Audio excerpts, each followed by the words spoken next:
Hello everyone, this is Erik, the Asian movie enthusiast, and this is my review of Silenced, also known as Crucible, a Korean drama from 2011 that was directed by Hwang Dong-hyuk. This director just recently shot into international stardom for his television series Squid Game, but I wanted to cover Silenced because it's probably the best title on this director's filmography. This is not to be confused with the Korean horror film The Silenced from 2015. That's a different film. We're covering the film from 2011 here. So, Kang In-ho, played by Gong Yoo, is the newly appointed art teacher at Benevolence Academy, a school for hearing-impaired children in the fictional city of Mujin. He is excited to teach his new students, but the children are aloof and distant, trying to avoid running into him as much as possible. When the children finally open up, he faces the shocking and ugly truth about the school and what the students have been enduring in secret. The children are being physically and sexually abused by the teachers. Now, when he decides to fight for the children's rights and expose the crimes being committed at the school, he teams up with a human rights activist, Seo Yoo-jin, played by Jung Yu-mi. So that's your plot. So Silenced was a big deal in its home country. It was based on real-life events, and there was so much public outrage when this film got released that within 1 month, it generated enough momentum to create legislative reform in the National Assembly of South Korea, where they revised a bill and passed it to abolish the statute of limitations for assaults against minors and the disabled. So most movies are simply meant to entertain and are not very important when you think about it. But this movie was actually important, and it's also a very good film. Now, performances are very good all around. You know, the two lead actors, Gong Yoo and Jung Yu-mi, would go on to star together in the international hit Train to Busan, as well as Kim Ji-young, born 1982, which I also reviewed on my channel. But Silenced was their first collaboration from what I could tell. Both very reliable actors. In fact, I think Jung Yu-mi is close to elite status in terms of acting ability. But in this movie, the adults are actually outshined by their younger counterparts. The kid actors in Silenced are fantastic.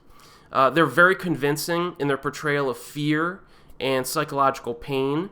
And to the fact, if you add to the fact that these characters are hearing impaired, but the actors are not, it becomes even more impressive when you look at their performances. I mean, watching kid actors in Korean films just makes me more critical of kid actors everywhere else.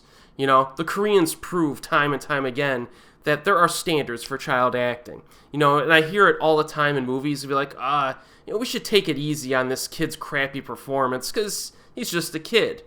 But I don't hold that opinion at all. You know, you watch this movie, for example, and you see what a child actor can do when they can actually act.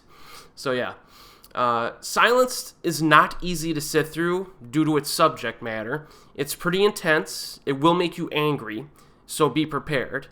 Some of these kids are orphans, the characters, so there's no one to look out for them. So it makes it easier for the teachers to exploit them. And this school was kind of on the outskirts of civilization. So all you have to do is bribe the local police officer or whatever, and it makes it easier for these abusive teachers to avoid investigations for long stretches of time. So, as you can expect, there are some disturbing moments in the film, but it executes it in a classy way. This never feels like exploitative, so that's good. Now, in terms of criticisms, the bad guys, the abusers, are portrayed as purely evil.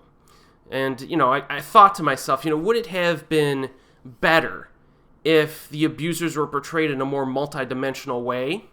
Probably. But in the movie's defense, the people who do this kind of thing in real life are basically evil. So, it's... and also, if you remember, these people were given free rein to do what they wanted for years because of lack of oversight and lack of investigation. So not only are they abusers, but they have an inflated ego about themselves as well, which will also really kind of get you upset. So I kind of give this movie a pass in that regard. It executes it well, and kind of makes up for the fact that they're not multidimensional characters as the villains. Now, virtually everyone I know who has seen this movie agrees that it's a really good flick. But it's about 10 years old now, so people in cinema circles don't really talk about it much anymore. So I'm here to remind you, if you have not seen Silenced, I strongly recommend it. Obviously, you'll have to be in the mood for kind of a dark drama, I would say. But if you are, check this out. It's really good. It's currently available on Netflix. And as always, we will see you next time.